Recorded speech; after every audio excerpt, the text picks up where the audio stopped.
Warning: the following fanfic reading is for mature audiences only. The following content includes explicit language, innuendos, and toxic masculinity. Please keep in mind this fanfiction was written back in 2012. Viewers' discretion is advised, and we hope you enjoy this movie. Fubbleberry Be a Man, written by uberPhoenix. The great and powerful Presto sat in the middle of Ponyville Park, watching the bustle of the other ponies as they began their day. A brown-coated mare wearing a bow tie passed just feet away, and she stopped, sniffing the air, confused. Just keep walking, lady. The great and powerful Presto does not have time to deal with no-name ponies like you. Eventually, the mare gave up and continued on her way. Presto sighed in relief. He'd forgotten that the invisibility spell couldn't mask scent. If he'd been discovered, he would have had a difficult time explaining what he was still doing in Ponyville when, by all appearances, he had left town weeks ago. His personal description of his activity was biting. He could be quite the planner when he needed to be. The stallion considered himself tenacious to a fault. A part of him knew that in reality, he was just obsessed. On the other side of the duck pond, two other stallions were conversing, but they were too quiet to hear. Presto began weaving the spell to amplify his hearing ability so he could pick up their words. The yellow and pink Pegasus pony was mentioning something about tea. Presto didn't care. His attention was entirely devoted to the other pony, a violet unicorn. That cur, Dusk Shine. Just who did he think he was, stealing Presto's glory, making him out to be a fraud, and then prancing around like nothing had happened? Lives had been ruined that day. How dare that vicious and malevolent Dusk put it off like it was nothing?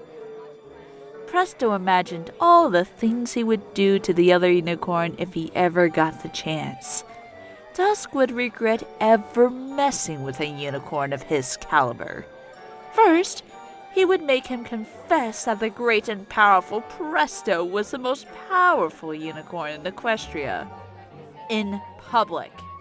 In front of all his friends, he would admit that no other pony, especially not him, could ever compare to Presto's raw skill, talent, ravishing good looks, and humility.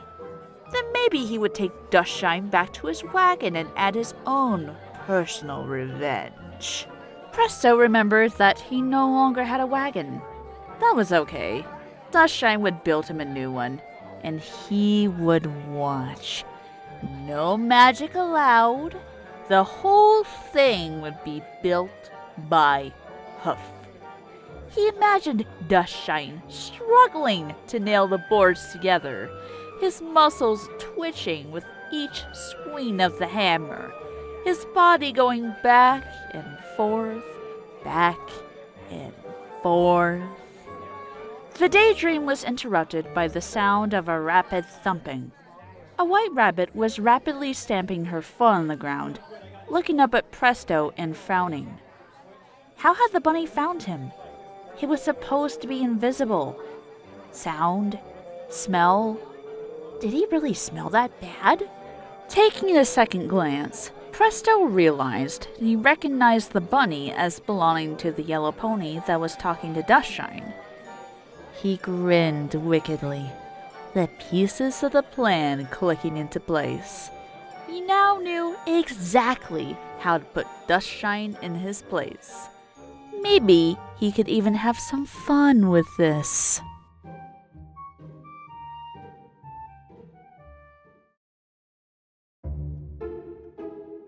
The Pegasus Rainbow Blitz critically eyed the clock mounted on the wall of Shirokyu Corner. As if the clock, somehow sensing his impatience, would jump ahead and spare the stallion what was quickly becoming a massive waste of time. He imagined that he was back in the air, practicing his new tricks. Blazefire had offered to teach him the Flames of Glory, the trick the older and more experienced stallion had used to first gain entrance into the Wonderbolts. It would be the most dangerous stunt Blitz had ever attempted by far, considering that he would be generating actual, tangible flames, but the confident and cocky Pegasus felt more than up to the challenge to perfect it.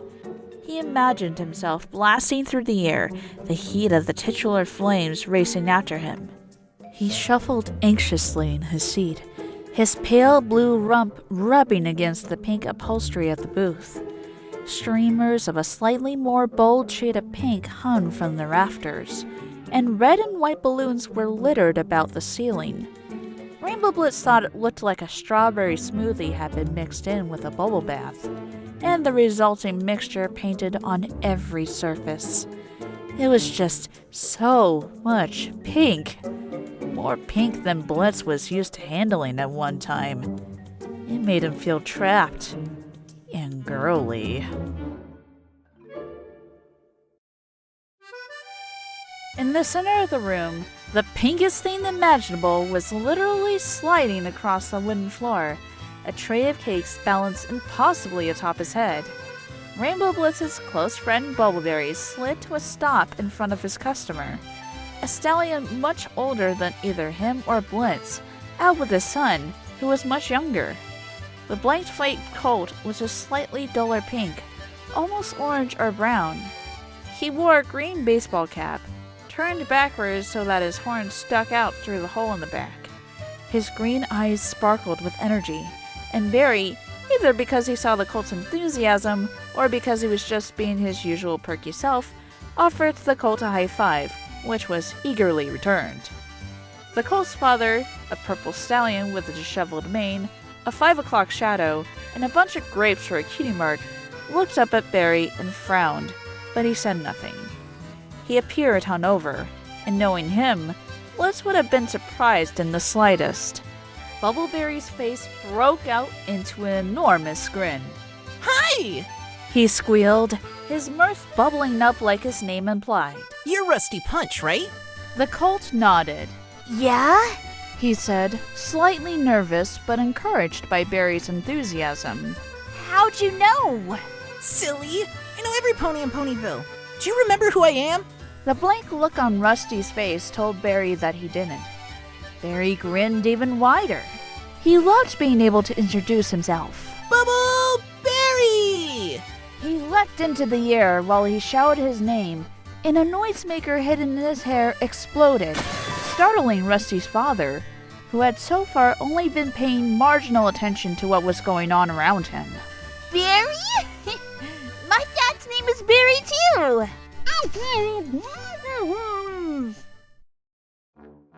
The stallion, Barry Paunch, finally took action, placing his hoof over his son's, signaling silence. Enough! He told Rusty, and he turned to Bubbleberry. Can we have our food? We're in a bit of a hurry. What? No, we aren't. But he was caught off by a stern look from his father. Bubbleberry nodded, flicking his neck and launching the tray of cakes off his head, and landed flatly on the table. And while Rusty Punch gasped, amazed by the acrobatic trick, his father ignored it, collecting the cakes in his saddlebag. Do you want a doggy bag? Asked Bubbleberry, confused, but the stallion ignored him. Once the cakes were hidden away, Barry Paunch pulled out of the booth and grabbed his son. He began to make his way to the door, pushing Rusty and using his own body as a shield. If the young colt understood his father's behavior, his face didn't show it. Both Rusty and Bubbleberry were perplexed as the father-son pair left Cherokee Corner in a hurry. Barry frowned. Why had they suddenly behaved that way? He forced himself to push the thought aside.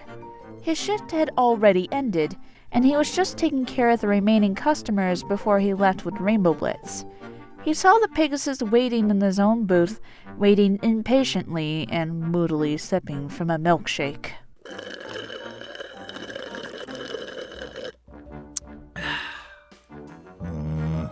He didn't mean to keep his friend waiting. He understood that to Rainbow Blitz, speed was everything. He made his way into the back room, Barry Ponch's behavior still eating away at him. Ponch was the town drunk. Maybe he had just a bit too much to drink and wasn't thinking straight? That was one possibility, but Barry doubted it was the correct one. The older stallion's behavior was deliberate. Barry tried to think of an alternative answer. Maybe... was it something about him? Was it something he had done? His thought process was interrupted as he nearly avoided walking into Mr. Cake. Barry quickly composed himself, trying to look professional in front of his boss. Anything else I can do? He asked, his voice even higher than normal as he keened down from the surprise. Mr. Cake smiled softly. There was something about short and pudgy ponies, thought Barry, that just made them easier to get along with. He hadn't quite figured out why yet, but he was going to. It would be the scientific discovery of the century, peer-reviewed by Dusk Shine and everything. Oh, just go, said Mr. Cake, kindness and sincerity managing to leak out of his mouth with every word. You've been working hard. Your shift ended 10 minutes ago, and your friend is waiting. Barry nodded and gave the widest smile he could manage, which was so wide it hurt. Then he galloped off to give Rainbow Blitz the good news. Blitz was almost at his limit when Barry sprang out of nowhere, wrapping his friend in a giant bear hug. Too tight. Blitz gritted his teeth and endured. It might have been a little embarrassing being on the receiving end of such gesture, but Blitz knew it was worth it, because Blitz could tell Barry anything.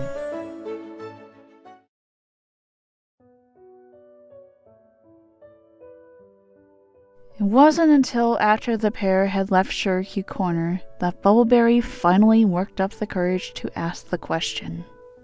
Why do some ponies hate me? It was honest and innocent. The way a foal might ask about a concept it didn't quite understand because it wasn't old enough. Yet Blitz's heart skipped a beat anyway. Please, Blitzy? Is there something wrong with me?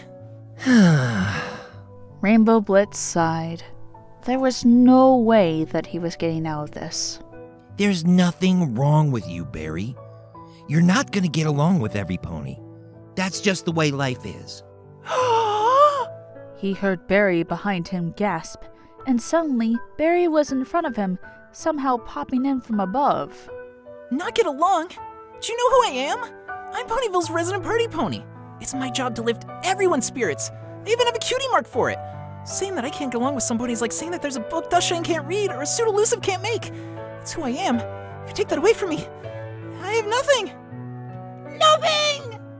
The last word was screamed frantically, and Rainbow Blitz took a step back.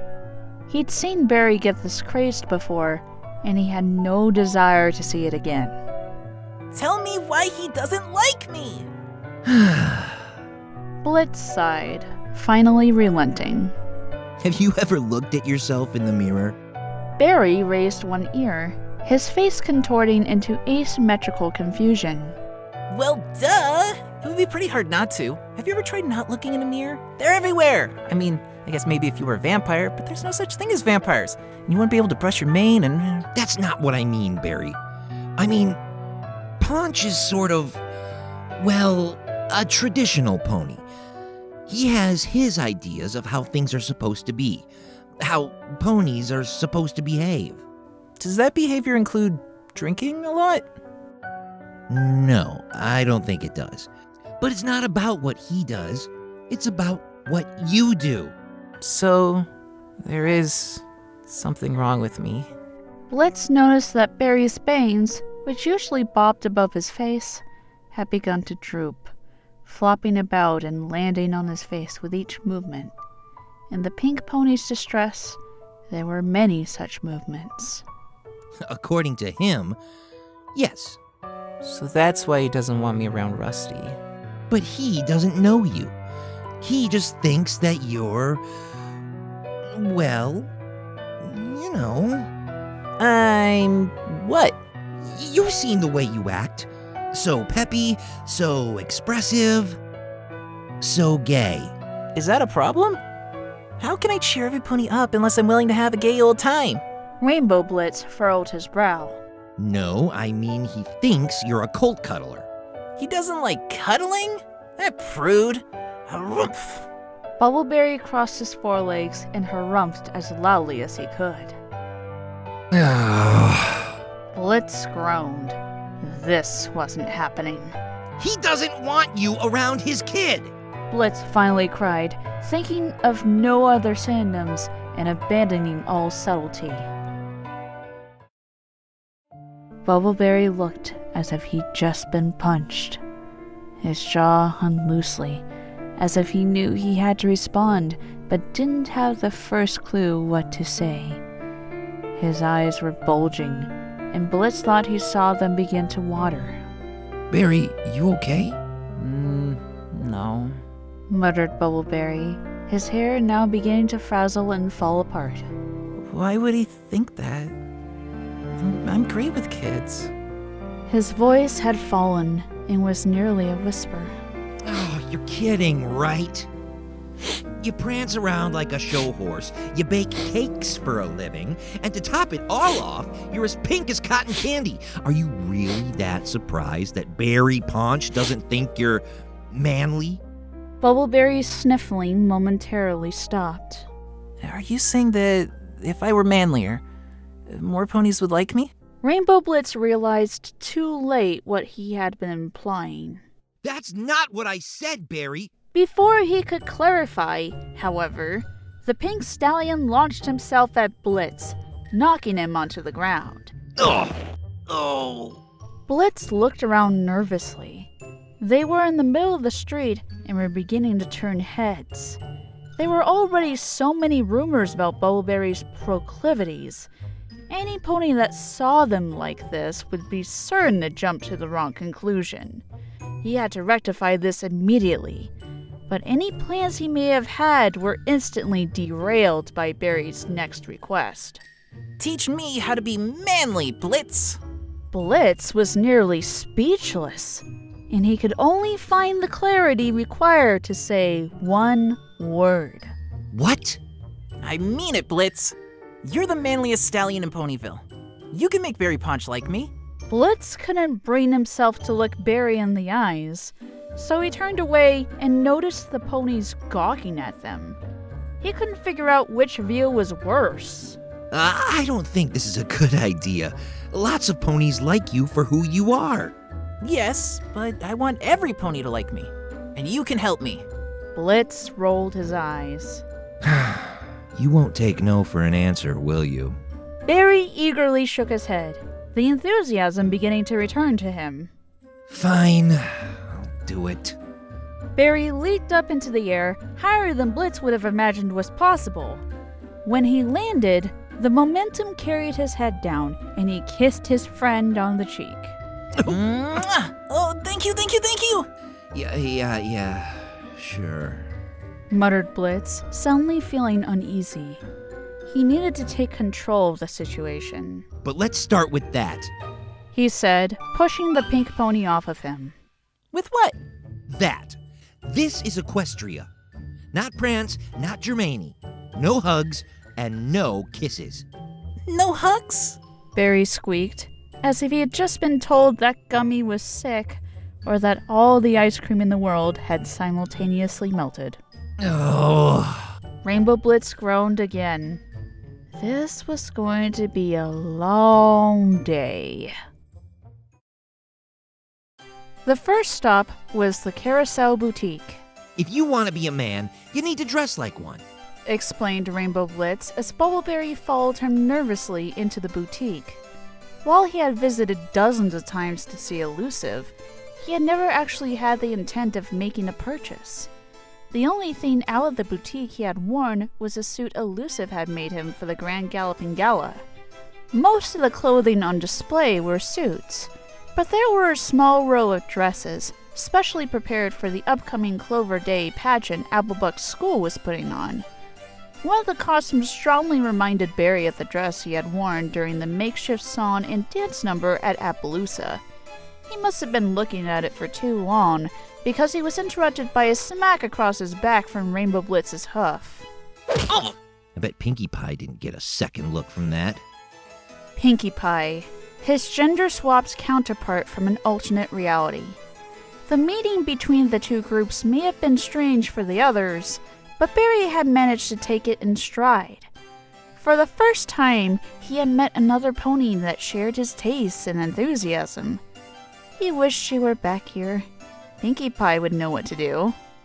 Elusive stuck his head through the door to the back room, a measuring tape hanging from his mouth and a roll of fabric and a pair of scissors levitating behind him. Rainbow Blitz, Bubbleberry! To what do I owe this visit? Oh! Rainbow Blitz wants you to make me beautiful! Elusive gave a confused look to Blitz, who had buried his head in his hoof. He means handsome. Look, do you have a suit for him or something like that? Elusive nodded, still not entirely understanding what was happening. I see. He said, even though he didn't. I've always wanted a new challenge. I'll need your measurements, of course. Blitz, darling, can you come here for a moment? Wouldn't you need me to give my measurements, not Blitzy? You would think so, but no. Blitz, darling, come. With a small telekinetic yank, Rainbow Blitz stumbled forward. He followed Elusive until they were out of earshot. Explain. Now. What? I'm not dense, Blitz. Call it a fashionista's intuition, if you will. But something tells me this wasn't Bubbleberry's idea. Fine. Jeez. Look, the kid wants to be taken seriously, but the suit was my idea. Bubbleberry doesn't need a suit to be taken seriously, and I can't believe he wants one. I mean, can't you see where he's coming from, even a little bit? You know how we all thought you were gay before Bluebell. Elusive's eyes narrowed. We agreed to never speak that name again. Ever. Look, can you just humor me? Please. This isn't about you, Blitz, in case you haven't forgotten. If I make Bubbleberry a suit, it'll be because he wants one. Perhaps we should ask him. He turned to the pink pony, who was beginning to tap a beat on the ground in frustration. Barry, sweetheart, do you really want to be forced into a stuffy suit? Bubbleberry cocked his head and frowned, thinking it over. Well, not when you put it that way.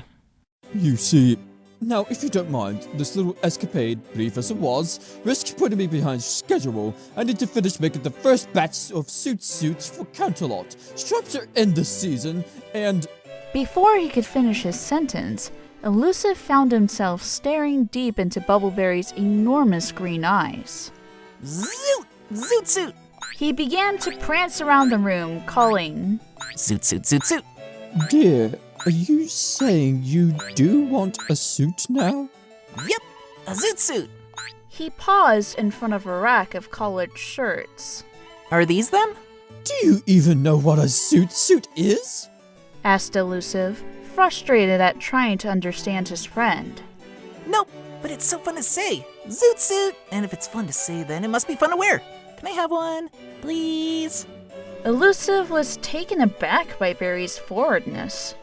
I was making them for another client, Barry. Please? Oh, for Solaria's sake, you don't even know what they look like! Barry's lower lip began to quiver. Bubbleberry exited the Carousel Boutique proudly, dressed in black and green vertical stripes. Happy? I got you what you wanted. Are we done now? Done? Bubbleberry seemed offended at the word. The suit is spiffy, scrumptious, wonderfully amazing. A bit hard to move around in, though. He stepped out into the bright sunlight, nearly stumbling over his hooves as he did so. Actually, it's really hard to move around in. The price of perfection, I suppose. The price of perfection? Rainbow Blitz's words came slowly. He couldn't believe what he was hearing. Are you feeling all right? Barry didn't look very well. His eyelids were drooping slightly, and for some reason, he looked a bit grayer. I'm a new stallion, Rainbow Blitz, and this is just the tip of the iceberg. Blitz shook his head. This didn't sound like Bubbleberry at all. Equestria to Rainbow Blitz. What's the next stop on our spiffification tour? Carrot Top felt sick as he looked over his crops. This was even worse than the time Herpes stole everything out of his fridge. Half-eaten carrots had been uprooted from the soil and were lying strewn about the field. The gate separating his carrot garden from the rest of his property had been completely torn off his hinges. He was at a loss as to what kind of creature would both want to do this and be able to. Herpy? His friend had pulled crazier stunts. Where are you? Realizing how angry he probably sounded, he added, We can talk about this. I'm not mad, I promise. He noticed a pair of tracks leading into the garden, and another leading away. The prints were smaller than the ponies, but not by much. Herpy. Carrot Top began to follow the prints, which led around the house to the back. Are you there? He frowned, confused, as he continued to follow the trail. Either his mind was playing tricks on him, or the prints were getting bigger the further he went. He turned to the corner, not having the first clue what to expect. He found himself nearly face to face with a giant feral rabbit. It was larger than any rabbit Carrot Top had ever seen before. Its coat was dirty, matted with dirt and bits of vegetation. Cleanliness didn't seem to be on its list of priorities. It growled at him menacingly before turning to flee. No, correction, thought Carrot Top.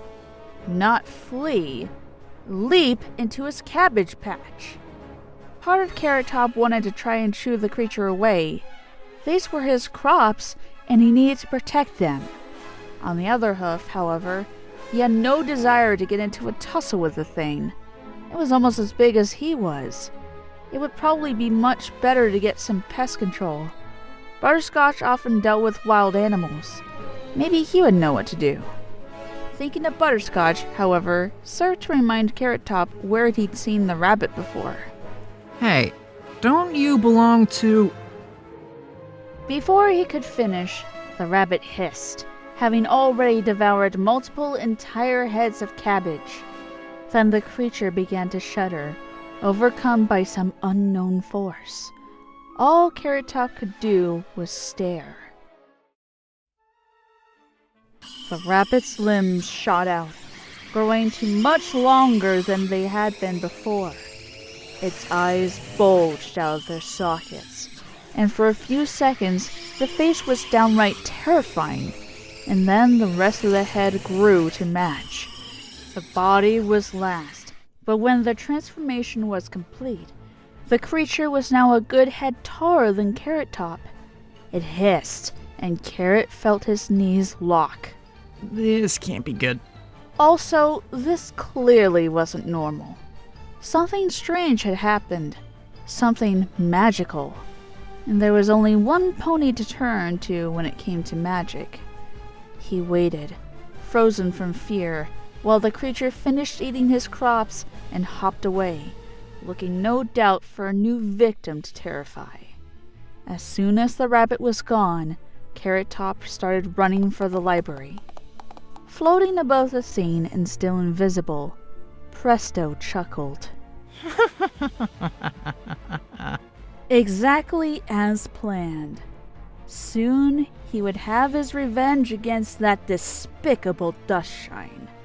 The pitiable unicorn would be staring up at him with those evil, marvelous eyes, begging for forgiveness, whispering an apology from his filthy, hypocritical, full, and succulent lips. Rainbow Blitz didn't know what to expect. Butterscotch and Dusk Shine were two of the least stealthy stallions imaginable. Yet when Blitz had explained his predicament to the studious unicorn later that day, Dusk had smiled the sort of smile that meant he thought he was being clever. He had then extended an invitation to both of them for Solaris knows what. Whatever plan they had cooked up to make a man out of Bubbleberry would be interesting to watch, even if Blitz had little hopes it would work.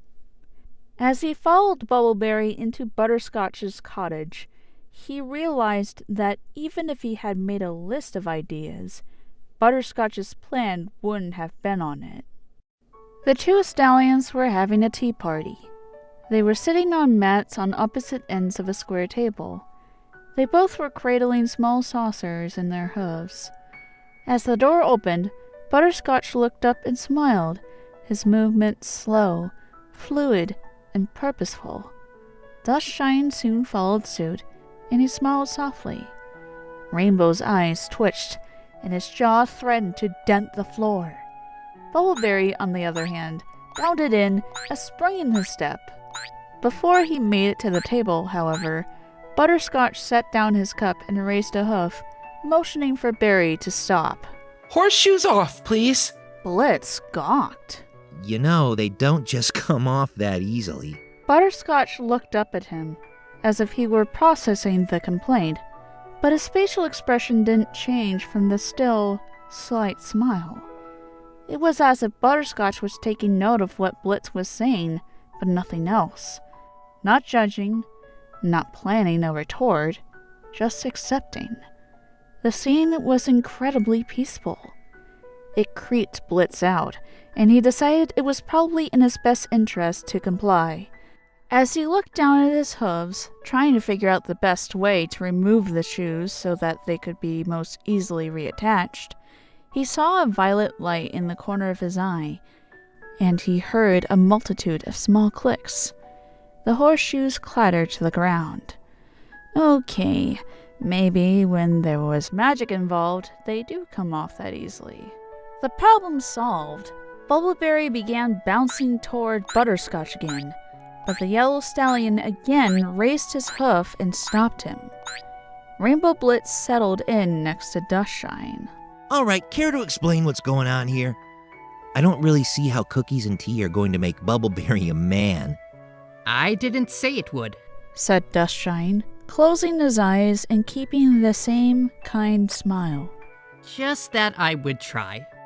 This is a Napone amnesty ceremony, commonly used by ponies in the East as a means of settling disputes and finding peace with one another, or alternatively, finding peace with oneself.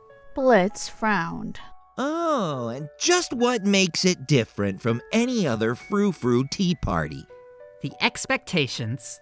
Butterscotch turned to Berry. Walk slowly.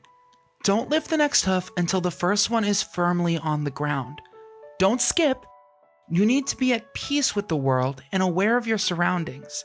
Now, return to the door and try again. Okie dokie Loki. Be calm and coordinated in all that you do, Bubbleberry. This includes speech. Do not speak your mind until you have first listened to it. What you say should be what you mean, and nothing more. Blitz smirked, beginning to realize what Butterscotch and Dusk Shine were trying to do. The ceremony is all about refinement, being able to give as well as take, listen as well as speak. Once the world is your equal, you will be able to learn so much from it. This is the lesson Butterscotch and I have decided to impart with Bubbleberry. This serenity, this control over one's own being, this is what it means to be a man. You know, you could actually learn a bit from it too, Rainbow Blitz. Over the next hour, Butterscotch guided Bubbleberry through the proper procedures of the Napone amnesty ceremony, while Dusk Shine provided Rainbow Blitz with commentary. And, over the next hour, Blitz watched as Berry slowly transformed, his gestures becoming less emotive, his movements more controlled and deliberate. And, as much as he hated to admit it, he had to give credit where credit was due. Butterscotch and Dusk Shine's stupid tea party ceremony was doing the best job so far of teaching Bubbleberry to act like a truly refined, gentle stallion. Rainbow Blitz was even considering joining in himself when Carrot Top nearly broke down the door. Dusk Shine! He cried, panting for breath and nearly falling on top of him. I've been looking all over for you. You weren't at the library, and Bob thought you were with Harpsy and Barbar. I ran into Herpy, who said he saw you with Applejack, and Applejack told me you were with Butterscotch. We've got a problem. What kind of problem? A really big one. A huge problem, actually. I need you to come with me, Stat. Butterscotch, too. Oh dear! Said Butterscotch as he viewed the destruction. Did little Angel really do all this? It seemed impossible. The 5 ponies were standing in the middle of the bowling alley, or what was left of it. There was a hole in the wall about the size of a bear, and a trail of cracked and splintered wood that led up to the snack bar. The other half of the building was completely devastated. The walls and ceiling had begun to cave in. I don't think she's little anymore, Butters. She's like a lepazilla. How did this happen? Have you ever seen anything like this before? Dusk Shine shook his head. Maybe she ate something from the Everfree Forest? Other than that, I can't imagine how this could possibly happen by accident. You're saying that some pony did this to Angel on purpose? Poor Angel Bunny. We don't know that yet. Said Dusk Shine, trying to take charge of the situation. But we're going to help her. If I can get close enough to her, I can try to identify whatever made her grow out of control like this, and then we can figure out how to reverse it. Yeah, great. Except we need to find her first. Which shouldn't be too hard, all things considered. If the damage to the far wall was any indication, Angel had grown too large to easily hide. Butters and I can do a flyover. Dusk Shine nodded. Let us know if you find anything. Bubbleberry and I will follow the trail of destruction. Anything that big shouldn't be too hard to track. He turned to address Carrot Top. Get somewhere safe. I promise you we'll take care of this.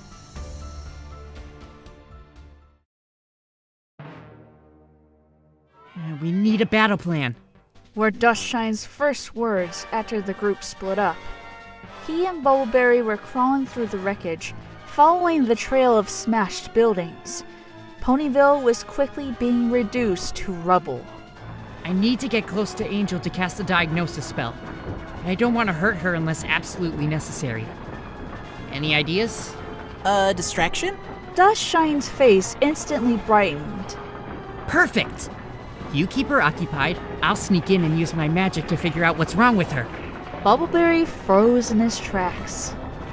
Me? Distract that? Dusk Shine turned around. Why not? You're the resident party pony. Remember when we had to stop that dragon from smoking up all of Equestria? You said all it needed was a good laugh. Now, granted, that didn't actually work, and you probably could have been seriously hurt in the process. But the point still stands. Use balloons, streamers. Solaris knows you like streamers. But... Barry began to counter, but Dusk had resumed his tracking of the killer rabbit. This was turning into a disaster. He couldn't be the distraction.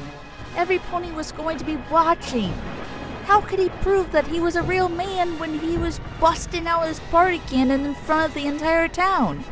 If Barry Ponch saw him act so foppish in the face of danger, he would never win the older stallion over. On the other hand, standing up to a giant rampaging monster did require a lot of courage. Courage was manly, right?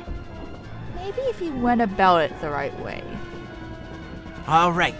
I'll be your distraction. Let's do this. He chased after Dusk Shine, who had by now gotten a good deal ahead of him.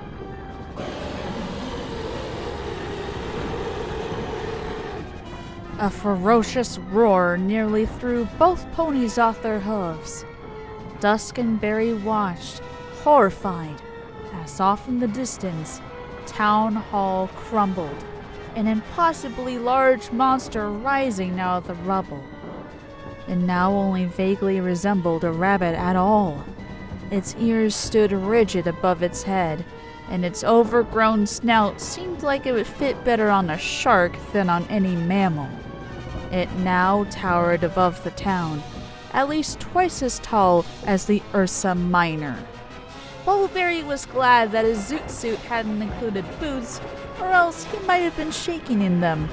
And shaking in zoot suit boots, and funny as it sounded to Barry, was sure to be uncomfortable. Showtime. Muttered Dusk Shine, and Barry felt weightless as a cloud of magic enveloped them both. Then the earth spun away beneath him, and he felt himself being hurtled through the void as the pair winked out of existence. Angel had never felt this hungry before. It wasn't really a sensation as much as it was a pure, insatiable need. Focusing on anything else was impossible, as the impulse drove all other thoughts out of her head. Find food, eat, find more food. It was all she was now. But now she was running out of food. The tiny morsels she managed to find just weren't enough to satisfy her anymore. Why had everything gotten so small? She needed a new plan, a new source of food. Hey! The small voice came from a small pony. Angel turned, cumbersomely, to look at the creature that dared to bother her. It was a pink blob dressed in a dark green suit. Pink curls fell very nearly vertically down its face, obscuring the eyes. It was still really small, but bigger than most of the food she was able to find. Were ponies food? She couldn't remember. Perhaps it was time for her to find out. Uh-oh! Bubbleberry hadn't expected Angel's response to be a large paw bearing down on top of him. He scrambled to the side, just barely clearing the shadow that had fallen over him. He quickly recovered and broke into a canter, desperate to get as far from Angel as possible now that he had her attention. Oh, you owe me one, Dusk Shine. Hopefully the unicorn would be able to get his job done. Bubbleberry prided himself on being able to navigate Ponyville effortlessly. He knew every square inch of the town like it was his living room. Unfortunately, his living room wasn't usually under attack by bunny monsters, and it was becoming difficult to distinguish one disordered heap of rubble from the next. He also didn't have a living room, since he lived in an attic, but he pushed that thought away from the time being. The problem, of course, was that Angel was now on the move, which defeated the whole point of Barry being a distraction in the first place. He needed some way to keep Angel in one place long enough for Dusk to get a fix. Up ahead of him, a strut had fallen in the middle of his path. He didn't think it would be likely to slow down Angel, but it wasn't a problem for him either. He flexed his legs and leaped over it deftly. As he extended his front legs in preparation for the landing, however, they caught on something. He couldn't tell what at first. There hadn't been any sort of protrusion sticking out of the strut, and he had more than cleared the distance. And yet, his front legs refused to move all the way out. They kept being tugged back by the restricting fabric of the zoot suit. Unable to stick the landing, Barry tripped and toppled onto his side. He tried frantically to scramble back up onto his hooves, but Angel was already on top of him, the monstrous shadow blocking out the light. Well, at least Angel wasn't moving anymore. Barry squeezed his eyes shut, too terrified to watch as the bunny went in for the kill.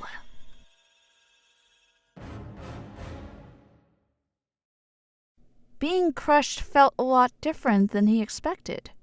For starters, he could still feel all of his limbs attached and functioning properly. Rather, It felt a good deal more like being hit from the side and then being dragged through the air. Barry dared to open his eyes, and he realized that he was high above the ground, being carried aloft by Rainbow Blitz. Blitz's eyes were watering as his expression slowly changed from shock and horror to relief, and then to joyous laughter. Bubbleberry found himself giggling alongside his friend. Don't do that again. Why? You're just gonna come to my rescue again. Blitz wasn't amused. I mean it. What if I drop you? Barry thought for a moment. Do it! What? Drop me! Onto its back. He looked down. They were currently directly above Angel, who was howling in anger from her lost prey. Blitz glared at Barry sternly. Not a chance. I'm pulling you out of this. Why? Not manly enough? Blitz, surprised, shut his mouth and loosened his grip. Barry used the moment to wrestle himself out of Blitz's grip and leaped through the air, landing in a thick nest of matted fur. Angel, surprised, began turning in circles, trying to reach Barry with her paws or find some way to throw him off. Barry adamantly refused to let go. Below him, he heard a familiar voice, an irritating and haughty voice. Every pony stand back and marvel at the amazing powers of the great and powerful... Barry couldn't see what happened, but he could imagine. He could only ponder this for a moment, however, before a particularly violent shake of the rabbit's body threw him off. He flew for a short distance before crashing into the side of Briar Pluck's flower shop. He stood as quickly as he could. Rainbow Blitz should have caught him. If the Pegasus didn't catch him, then that meant... He spotted the rainbow mane on the other side of the ruins of Town Hall, near a blue stallion that had to be Presto. What was Presto doing here? The clues clicked into place. Barry made a mad dash for where Blitz and Presto had fallen. If Presto was here, then Barry had no doubts that he was somehow responsible. And if Presto started this whole fiasco, then surely he knew how to fix it. He was halfway across when Angel noticed him. The rabbit howled, angry, hungry, and looking to get revenge on the ponies that had disrupted her attempts to find food. Barry remembered Butterscotch's command from just an hour before. You need to be at peace with the world and aware of your surroundings. Barry mentally prepared himself, focusing on nothing but the world around him. Every movement registered in his brain, every shift in the scenery. He stopped thinking about his own thoughts, which had until that moment been bouncing around in his head. They were distractions, but he accepted them now. He didn't reject them or follow them up, but he paid them no extra attention. The world was what he wanted to focus on now. He was amazed at how easy it came. It was like instinct. He didn't even have to try. As soon as the paw came within his field of vision, he maneuvered effortlessly to the side, and the attack fell short by yards. And while Angel was large, she was also slow. Barry knew that she wouldn't be able to recover in time. He finished crossing the distance and was on Presto instantly. He picked the show stallion up by his shoulders and was surprised when he didn't put up much of a fight. Presto's eyes were unfocused. It won't stop ringing, he muttered, and Barry noticed that he'd been hit on the head, right above the ear. My head won't stop ringing. Rainbow Blitz had managed to stand and lumber his way over to the other two ponies. Where the hay is Dusk Shine? That seemed to get Presto's attention, although he still wasn't completely coherent. Dusk Shine? Yeah, where is he? I need to beat him senseless and help him recover. Blitz couldn't help but imagine the pain Presto must be feeling, with the raining years making it impossible to do anything useful. The idea formed. Barry! He shouted excitedly, and the pink earth pony dropped presto in surprise. Yeah? I know how to stop Angel. What are bunnies known for? Barry thought and could only come up with the obvious answer. Having lots of No, Said Blitz rather forcefully, making it clear that he had no interest in hearing how Barry planned on ending that sentence. Ears! Long, floppy ears. They must have good hearing, don't you think? So? So, who is the one pony that always knows how to make lots of noise, no matter how many times I ask him to just shut up? Blitz's meaning finally dawned on Barry. I can't. Not in front of every pony. Why not? I've been to your parties, Barry. You're like an animal. Exactly, Blitz. I don't want to be that anymore. I'm a proper pony now. Like, hey, you are. Just because you learned how to sit still for an hour doesn't make you a proper pony. So, please, just get out there and save us. Barry felt his breathing quicken. But Barry Punch. Forget Paunch. Right now, I think the whole of Ponyville is more important than Barry Paunch. Blitz watched Barry's expression carefully. He looked conflicted, as if he were trying to remember something he had forgotten. Slowly, he reached behind him and returned with an inflated balloon. Blitz eyed the balloon quizzically. Where did that come from? It was as if he had just pulled it out of thin air.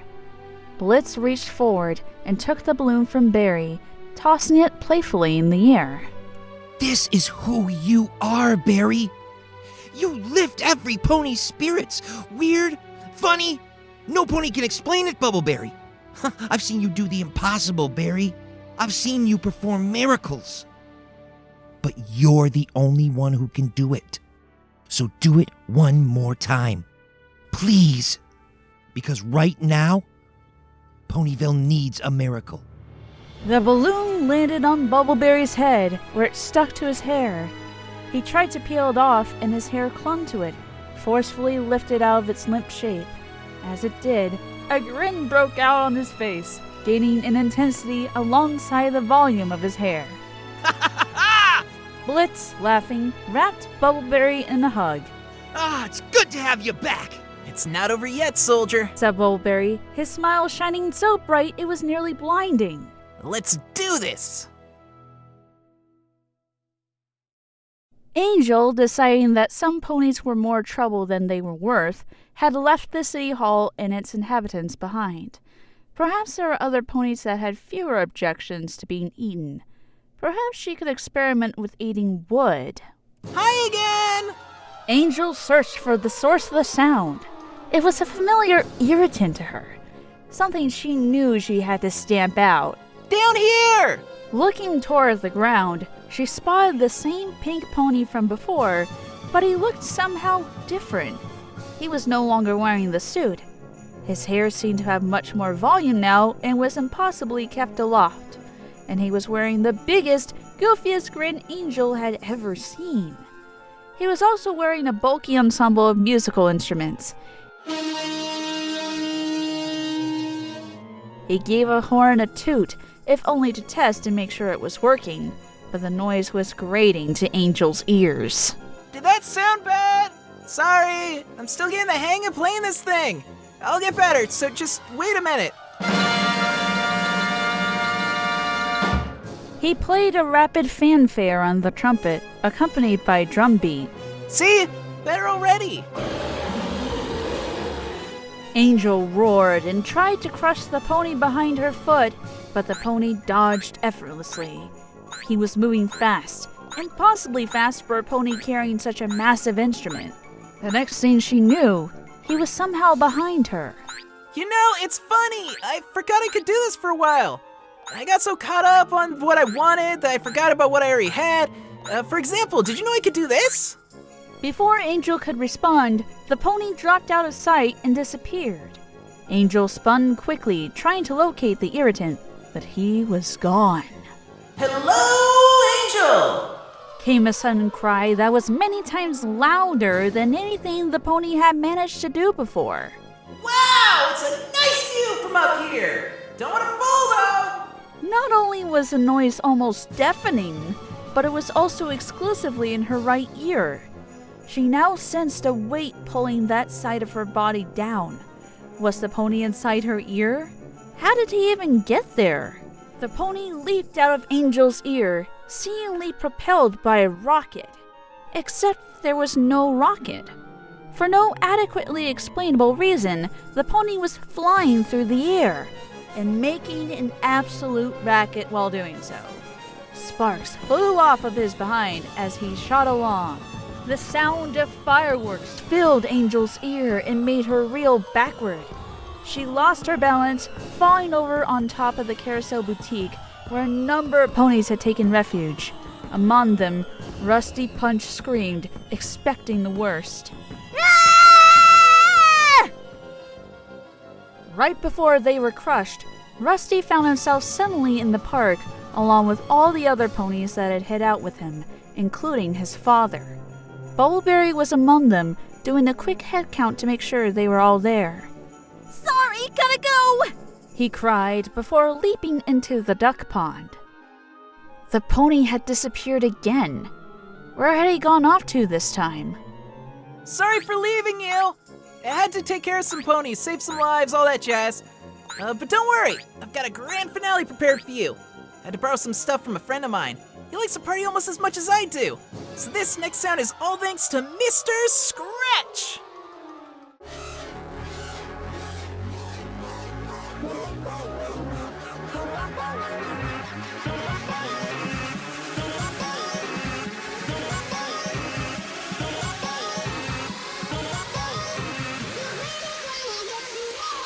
Angel was overwhelmed by a cacophony blaring from a dozen speakers that had been placed throughout the area.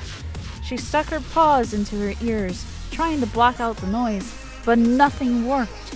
She struggled, still lying down on top of the boutique, but unable to get back up without removing her paws from her ears. She gave.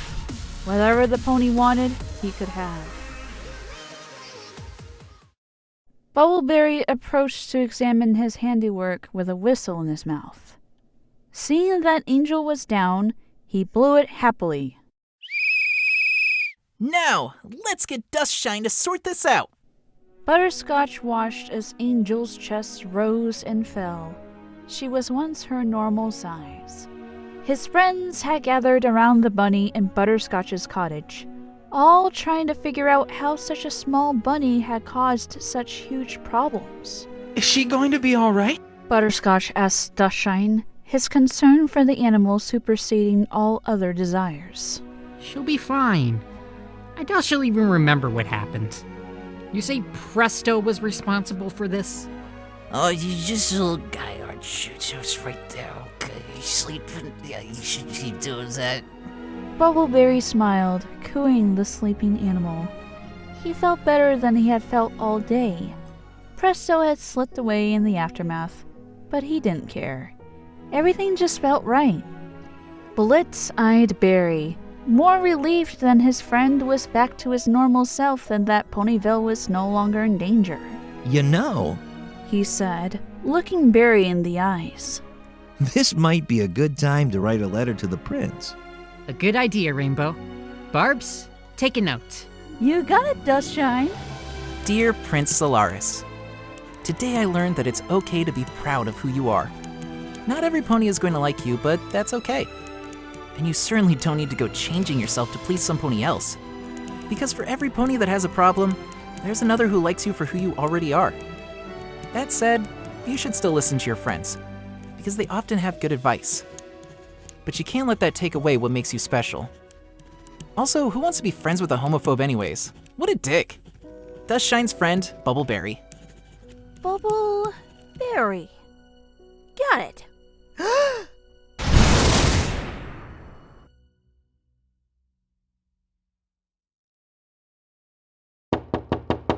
There was a knock on the door. Butterscotch got up and opened the door, surprised to find Rusty Punch standing at the door, his father behind him. Is Bubbleberry here? Butterscotch nodded and led the pair in. The color drained from Barry's face as he saw who was at the door. He froze rigid. It was Punch who spoke first. Thank you for saving my son. Rusty broke away from his father and tackled Barry, hugging him tightly. I saw you! You were awesome! Bubbleberry blushed, the color beginning to return to his face as he hugged back. Thanks. I did my best. Blitz nodded at Barry, and Barry nodded back. A silent conversation based on a shared experience that only the two of them could fully comprehend. Bubbleberry had done his best, and that was really all any pony could ask for.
The $10 patron is Blue Bolt.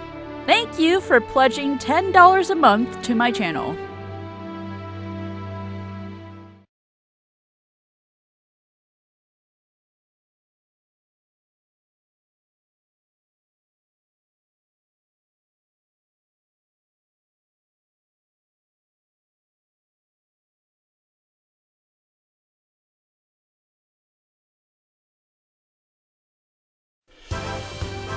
Hey everyone, Agent Fluffy here.